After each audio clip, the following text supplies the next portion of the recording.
are picking up here at part 2 of the collab that I'm doing here with Wealthion and George Gammon and his channels over there at YouTube. He's got youtube.com/George Gammon and youtube.com/Rebel Capitalist. It's been a great discussion so far. George, thanks for coming on over to my channel. Well, I appreciate you having me. I know we left it right, we gave him a cliffhanger. You gave him a great cliffhanger. At the end, I wanted to go into that kind of theory I have on the Fed put. So should I just dive right in there? Yeah, real quickly, let me just set the stage for anyone that's watching without having watched part 1 yet. And folks, you should definitely go watch part 1 after this if you haven't seen it yet. And we'll put the links up. We'll tell you how to do that at the end of this video. I just want to show a tweet that I put out yesterday that's kind of gone viral, and it captures the spirit of the question that George is about to address here. Okay. I just sort of summarized the trap, that the Fed is in right now in this tweet, where I said there's a politically unwinnable decision at hand right now, where the Fed can either, one, taper and then raise rates and makes folks poorer by cratering markets, home prices, and the economy, or two, it can let inflation run hot and make folks poor by an increasing cost of living and currency debasement. And I think that is the trap that they're in right now. And George and I spent a lot of time over in the part 1 part of this collab, kind of explaining, how we got to this point and what the Fed may or may not be able to do from here. The cliffhanger that we ended on was George said he sort of has a theory about whether the Fed put is still something that can be relied on or not. So George, why don't we just dive right into that? Yeah, because we were trying to think through, okay, if the market starts to crash because of the tapering, or if they get to actual raising rates, and we still have the CPI print at 7% and going up, then, do they have price controls? The government come up with price controls, but let's just say that they choose to support the market in that environment. They say, okay, so sorry. We'll go back we'll have an emergency meeting like we did in March of 2020, and we'll drop rates back down to 0. And we'll go back to $120 billion a month in QE, because they got to do anything they can to prop up the market if we have a downturn, a disorderly downturn, let's say 20 or 30%. But then what if the market rejects that and continues to go down? And the proof for this is, I think, March of 2020, going back there again. And if you recall, the Fed was supposed to meet on a Wednesday, and they did that emergency meeting on Sunday. They dropped rates down to 0. And they said, okay, we're going to do basically QE infinity. In addition to that, we're going to commit to, we're not going to do this much in transactions, but we're going to commit to a maximum of $1 trillion a day in repo. And that was on a Sunday. Then if you remember, the very next Monday, the market opens up. And I don't know what it did intraday, but it ended the day down over 1,000 points. It might have even been down more than 1,500 points.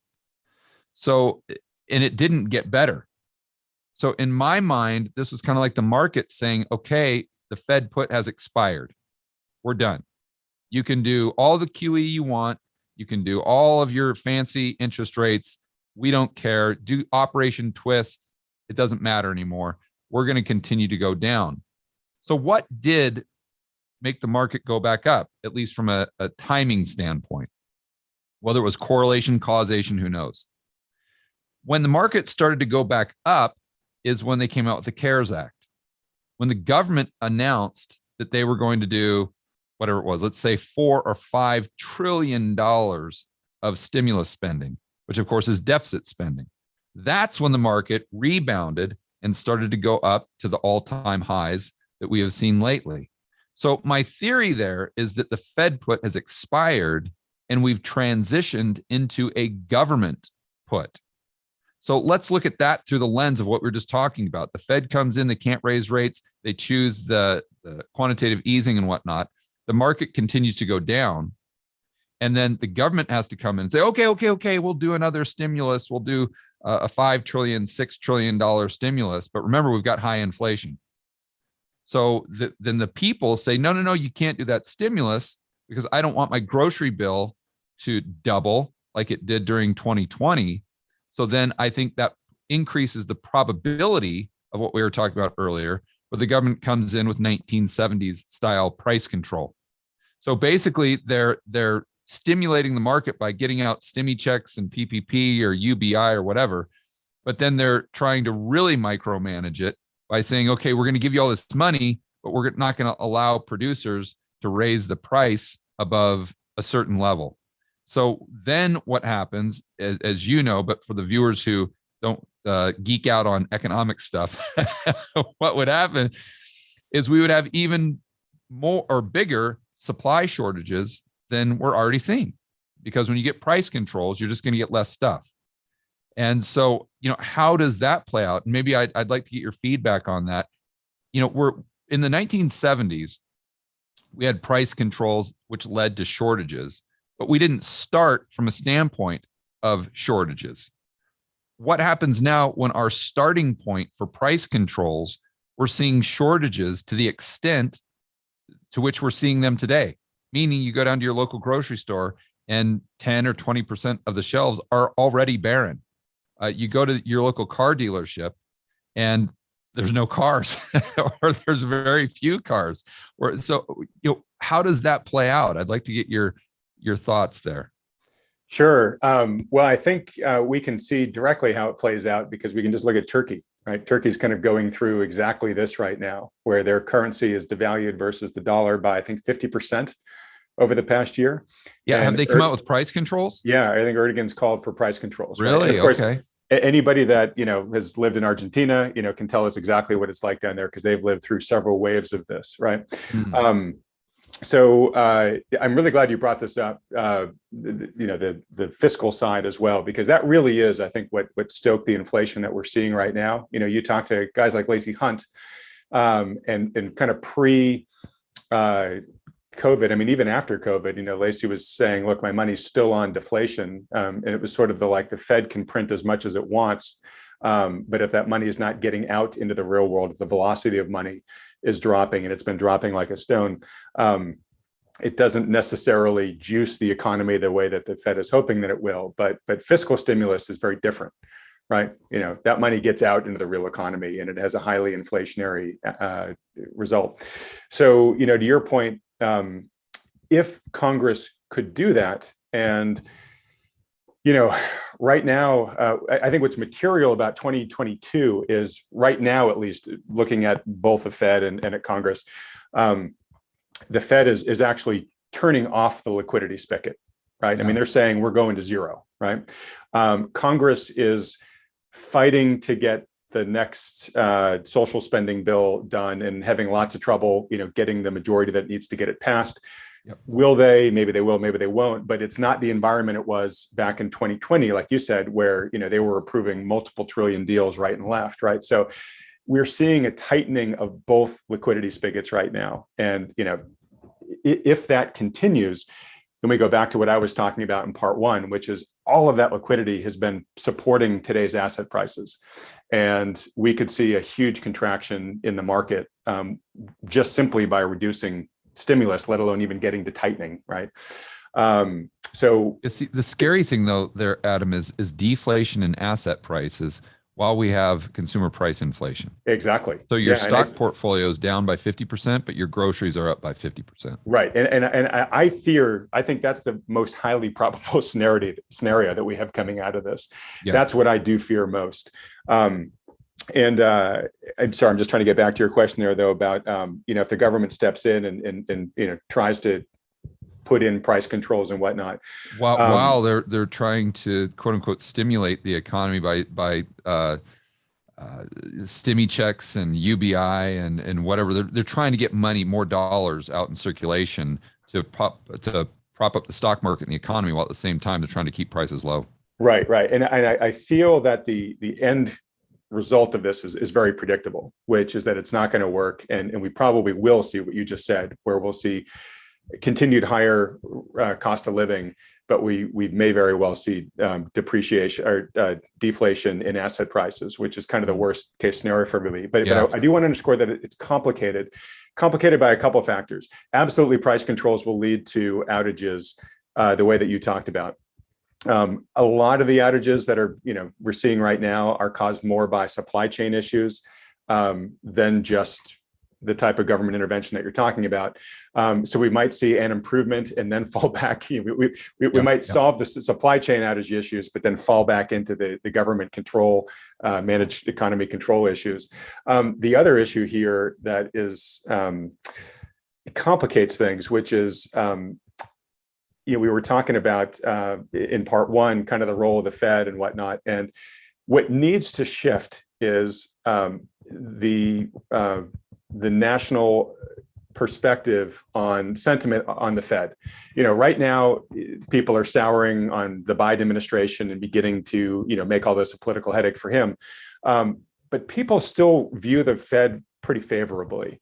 They don't necessarily understand what the Fed does, but they look at the Fed as kind of the guy who steps in and helps when things like get the bad. Adult in the room, ironically. Yeah, or at least just the white knight that comes in and makes it better, and maybe even gives us money, makes it possible for us to get money, right? So the problem is that they look at the Fed as the savior and not as the culprit, as the the key cause of what's going on here. So that needs to shift. But also, when the populace gets pinched, they ask for more stimulus, not realizing that it's the stimulus itself that is leading to the higher cost of living that's pinching them, right? So you kind of get this vicious cycle where people are demanding more of the problem, not realizing. The cure for high prices is if we just give you money to pay the high prices. Yeah, exactly. Which of course it isn't. Well, that'll solve everything. Right. But to the family, and understandably, the family that's having trouble feeding their kids that month or heating their home, they just want money to get that short-term need met, right? So they're thinking much lower on the Maslow's hierarchy of needs. They're more sort of in the, the animalistic part of the brainstem.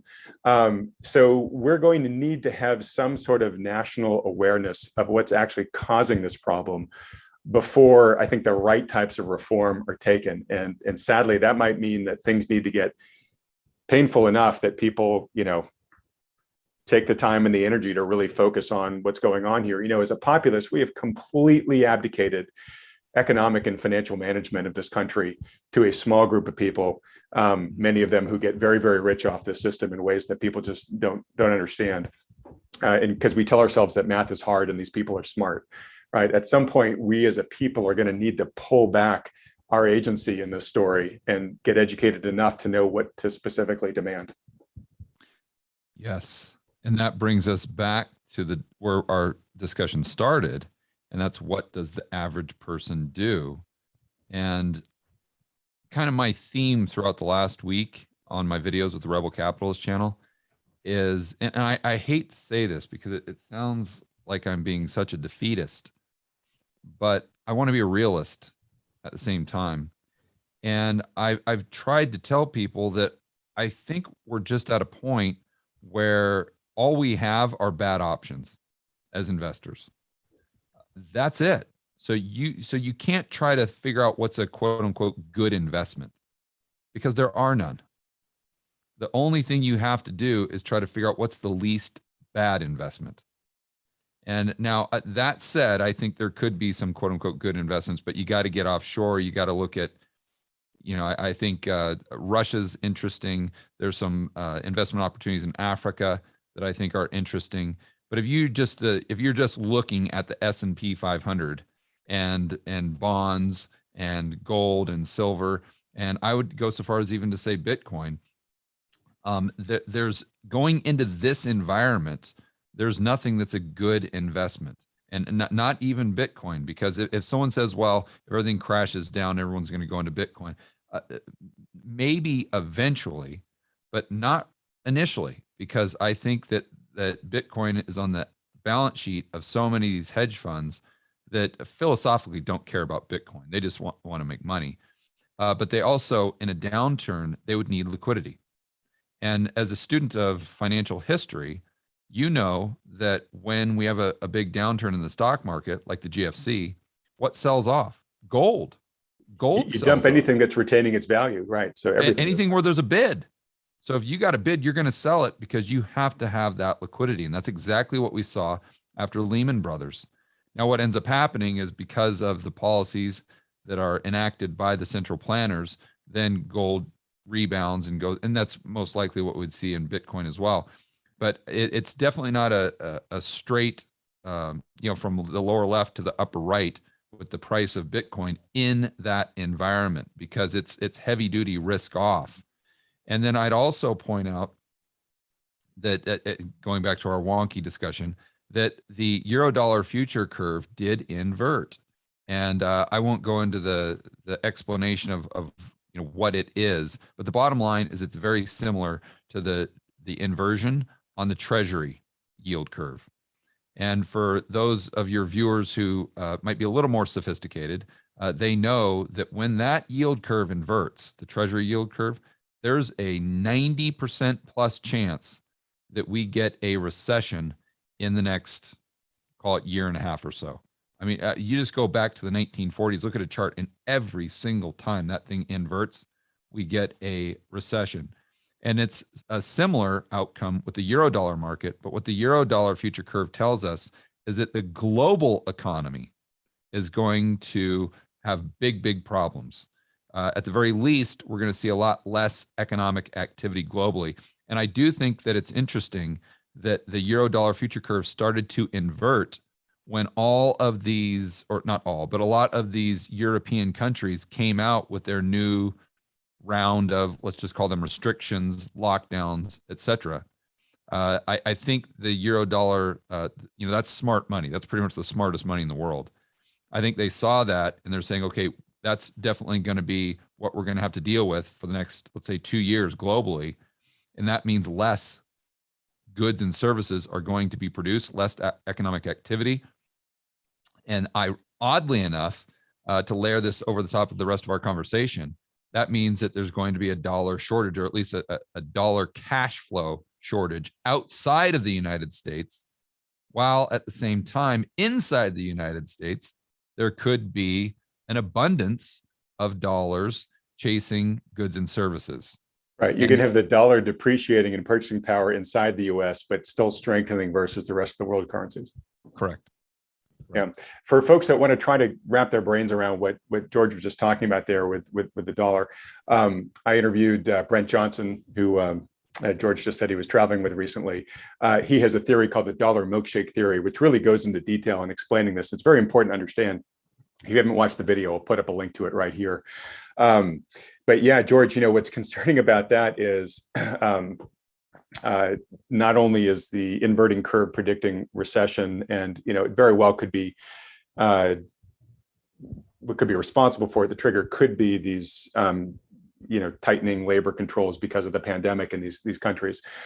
We haven't even talked about the pandemic as a wild card. If we get some new, hyper contagious strain that's right, even worse than what's being touted right now. But think about this for a second. So you layer on top of that increasing commodity costs, right, which have been happening worldwide right now. So that basically depresses profitability and whatnot, right? So that in itself is problematic for companies. And then, of course, if we actually get the rate hikes that we talked about in part one, I don't see how the economy couldn't go into a recession with an economy that is this hyper leveraged, this dependent upon basically, practically costless debt. So many companies are at the highest leverage levels, that leverage levels they've ever been in history. And of course, when rates go up, their debt service costs go up.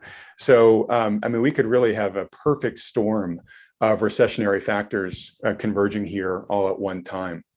So let me just, you mind if I throw you a curveball? Absolutely.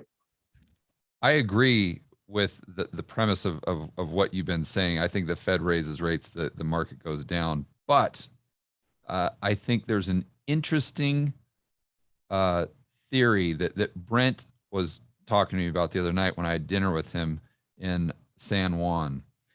And I want your audience to kind of, we'll think this through the thought experiment, because it kind of offers a different view. And, there are no certainties, there are only probabilities. So I think it would be wise for your audience to take what we're saying, try to figure out the probability of that outcome coming to fruition, and then take what Brent's saying and then kind of weigh the probabilities there. So what we were talking about is just what happens domestically, right? So interest rates go up.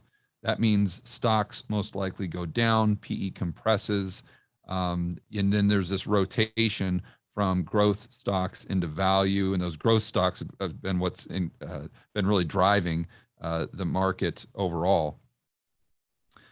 So then you have this crash in the market. Then what does the Fed do? Well, let's just assume that the result or the catalyst was raising rates. Okay. If you're a foreign corporation, let's say in Colombia, you've got a lot of dollar denominated debt. So let's say that you've got to roll over that debt, but now you've got to do it at an interest rate that's even higher. And your dollar cash flows have really gone down because of what's happening in Europe and Australia, where they're taking this draconian approach to the, we'll call it the cerveza sickness. So this is decrease, and this is what the Eurodollar futures curve is predicting. So we have a decrease in global economic growth. That means a decrease in dollar cash flow, but they still have their dollar loan payment every single month. So then what do? Well, they most likely take some of their Colombian pesos that are on their balance sheet to go into the FX market to buy dollars to service their debt until those dollar denominated cash flows go up. Okay. Well, if you're a Colombian investor and you're someone that's like, let's say, a Warren Buffett type in Colombia, you see this happening and you're like, wait a minute, this is not good for peso denominated assets. This means that although they may go up, we're going to get a big inflation spike here like they saw in the United States because all of these corporations and maybe sovereigns are trading their pesos for dollars to service this dollar denominated debt because of the lack of dollar cash flow. What do you do in that environment? So I think that the Warren Buffett type might look at that and say, man, I'm just going to take my $100 million worth of Colombian pesos and I'm going to buy the U.S. stock market because I'm buying a dollar denominated asset, and I think the Fed's going to come in and do something. And even if they don't, yes, the stock market might go down, but I think the Colombian peso will go down even further relative to the dollar. So I'll have a little bit of a hedge there, even if the nominal value of the stock that I purchase goes down. And therefore, you could see a lot of capital flowing. If the Fed raises rates, you could see a lot of capital flowing from offshore, from the Eurodollar system, let's just say, into the United States to buy stocks to do the Fed's bidding for them. What do you think about that? Yeah, so I think it's definitely a potential. And actually, I've had that same conversation with Brent, which I think we need to sort of count on some of that happening. Question is, could it be enough to offset the, just in the U.S. alone, right, since the pandemic hit? I think it's something like over 10 trillion in stimulus has been pumped in by both the Fed and the federal government. Yeah. So the main takeaway there, I think, for the viewer is you have to understand that we're dealing with complex issues. It's not black and white. And you have to also understand we're dealing with cross currents that are at play at all times. So it's not whether we're going to have, stock market crash or the stock market boom or whatever. It's these forces are at play constantly, like these tectonic plates. And we just have to figure out which one has the most power at any given time. And I think that's the prudent way to think through this, regardless of what the viewer's conclusion is. Absolutely. And it's funny, you took the words right out of my mouth there with cross currents. So as I say often in these videos, I think this is one of the most treacherous times in living history to be an investor. And it's certainly one of the hardest times to kind of wrap your brain around and feel like you can, predict with confidence what's going to happen next. And I come back to a point that Jim Rickards made at the panel that I when we were in New moderated Orleans. in New Orleans when you were down there. Yeah. And you were very kindly going to pitch in for Jim when we couldn't find him, but he did show up. And his number one advice to people is diversify. Right. He said, look, the diversification, especially in this type of environment, is your friend. That's what's going to save your bacon if your primary theses turn out not to be true. And of course, history has shown that a diversified portfolio tends to outperform any sort of concentrated portfolio over time. So I would say kind of munge together advice from both Grant Williams and Jim is pick your path. right? There are lots of good arguments out there that deflation may actually win out, but there's an increasing number of ones that are equally compelling that inflation is going to win out. But kind of try to pick your general path, but then diversify, right? And we were talking a little bit earlier in part one, George, about, okay, well, we've done a good job of scoping the problems, but investors still have the real world problem about what do I do with my money, right?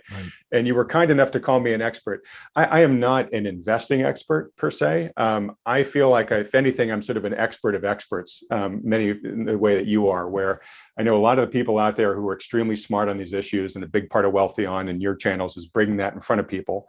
And then a big part of what Wealthion does is then connects people with financial advisors who look through a similar lens and are translating those insights into an actual actionable plan.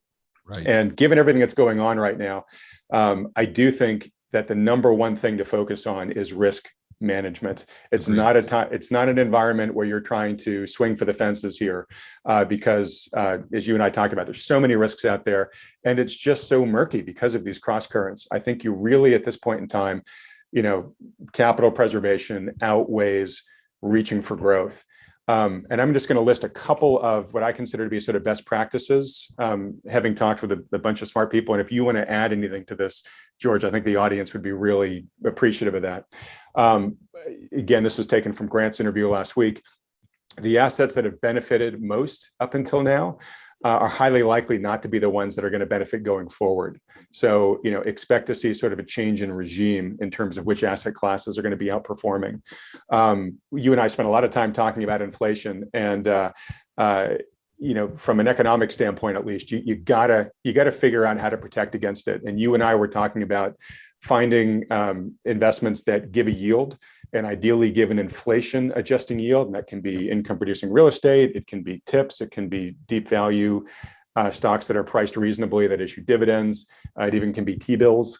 Hard assets, obviously things that have intrinsic value that can't be inflated away. Commodity is a huge part of that. And you mentioned gold and silver, and some people would throw crypto in there as ways to sort of protect against dollar devaluation. I feel much more confident opining about the precious metals and the cryptos because I understand them a lot more. And the cryptos, so much speculation has gone into that place. They might be very good protectors against dollar devaluation, but maybe only if you get in at a more rational price than they are today. And I don't know what fair value is for those, so I'm not going to tread too much in there. I think too, you need to have some positioning against a market crash. And we talked about the importance of the optionality of cash, even though it hurts to hold it in an inflationary environment before a market correction happens. Hedging is super important in terms of risk management. And most people might be somewhat familiar with the term, but very few people are practiced in actually deploying it. And this is where a professional advisor can be super helpful in looking at your portfolio and using hedges as insurance, the same way that you put in fire insurance on your house to protect you in the unlikely event that it burns down. And then last in that bucket, volatility. Volatility right now is about the only asset out there right now that is negatively correlated with the markets. Everything else is trading in tandem, and volatility can give you some really powerful protection. You don't need a lot of it in your portfolio to give you that protection. In fact, I actually invested in one of Chris Cole's funds. Okay, and for folks that don't know Chris Cole, he runs Artemis Capital. Yeah, right? That's a long vol fund. Yeah, it's a long volatility fund. Yeah, very, very smart guy too, by the way. So that's mostly the list. I also talked there about the rotation from growth into value, but you've already talked about that a bit here. Is there anything else that you would add to that list? Yeah, because I think people need to get their mental state in order, and they need to have like a psychological game plan, and that going into a tough year, if we see that. That's the hardest thing to manage. It's not your portfolio, but it's your own emotions. And that's a phenomenal point. Yeah, keep going. Yeah. The way I do that, what keeps me grounded is studying the greats. And the first book that I read that introduced me to the greats was Market Wizards. And so I believe that's a 3-part series. The first one came out just the original Market Wizards. I think it was the late 80s, early 90s. But that's when I was pretty much first introduced to Jim Rogers as well, because Jack Schwager, who was the author, he interviewed Jim for the book. And it's just a book of interviews. and they're absolutely fantastic, fantastic.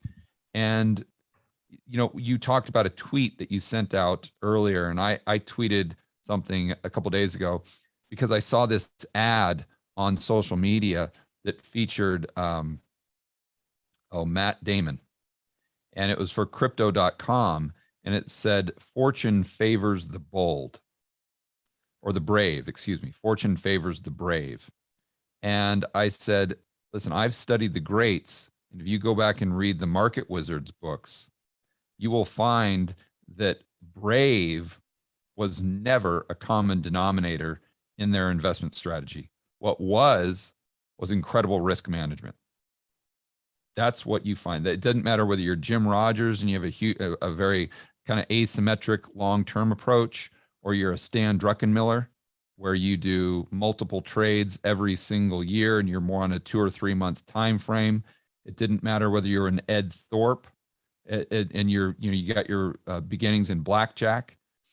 It just didn't, whatever, in more of a quant guy, it didn't matter what your strategy was, what your personality was. All the guys and gals that were the best in history, they have all had one thing in common, and that is incredible risk management skills and an ability to manage their own emotions.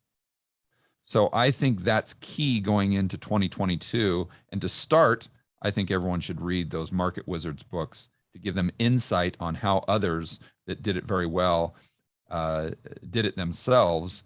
And hopefully that allows them, the average Joe and Jane that reads the book, to implement those strategies with their own portfolio moving into 2022. All right, super. And George, I know you need to go here in just a minute, but we're going to start sort of the rapid fire recommendations for folks here. And recommendation number one is to go read that book. And, you know, I don't know the derivation or where the fortune favors the bold or the brave came from, but I do know that Louis Pasteur, and there's the book Market Wizards right there. Who's it by? Who's it by there at the bottom? Jack Schwager. Okay, Schwager, great. But Louis Pasteur, you know, the fellow who invented pasteurization, his famous quote is, "Fortune favors the prepared mind." And that's exactly what you're saying here, George, right? Which is, you want to go into this with a game plan. The old to plan to fail is to plan to fail. Sorry, to fail to plan is to plan to fail. Right. And so this is why I think working in concert with a professional financial advisor who can take the emotion out of it for you and come up with a plan. And when the emotions begin to get the better of you, can be an impartial counsel to say, hey, George, look, this is why we came up with the plan. Do you really want to change things here, or do you want to stick to the logic of what we put together? Can really be grounding. And so I know we got a lot of your audience that have come over from your channel to watch this part too. Folks, if you actually want to have a conversation with the financial advisors that Wealthion endorses, just go to wealthion.com. And it takes about 5 seconds to fill out the form there. You can have a free consultation with them. It doesn't cost you anything. There is no commitment to work with them. It's really just a public service they offer for all the reasons that George and I are talking about here. They just want as many people as possible to position prudently in advance of what may be coming, to reduce the number of people who find themselves kind of roadkill in what goes on here. All right, George. So, kind of in wrapping up here, for your audience, you and I do very much the same thing here in terms of we spend most of our time talking with experts in this space and trying to make things digestible and understandable to the average person who's trying to build wealth and navigate this really challenging time. So if you're one of my viewers and this is your first time getting to know George, go over to his channel. He's got two, youtube.com/George Gammon and youtube.com/Rebel Capitalist. I'll put links to those in the bottom of this video below, but go over there and subscribe to his channel. And if you're one of George's viewers, and this is your first time here, and you'd like to see the interviews that we do going forward with folks everywhere from Jim Rogers to Grant Williams to John Hussman to Stephanie Pomboy, Daniel DiMartino Booth, a lot of the same people that George interviews, just click the subscribe button down there and feel free to start enjoying these videos going forward. So George, any parting advice for folks before you got to run off to your next interview? No, I just think it's really exciting that you're doing what you're doing. And I think the more people that are out there spreading the message of financial education, but also freedom, liberty, and how important free market capitalism is, the more people that are doing that, the better. And so it's just great to see people like you out there doing what you're doing. And I'm very glad to be a part of it. Well, second, hallelujah, brother. And thanks so much for doing this. It's been a really fun experience. I hope it's been an educational one for folks. And George, I really look forward to inviting you back on this program in the future. Yeah, absolutely. Let's do it again soon.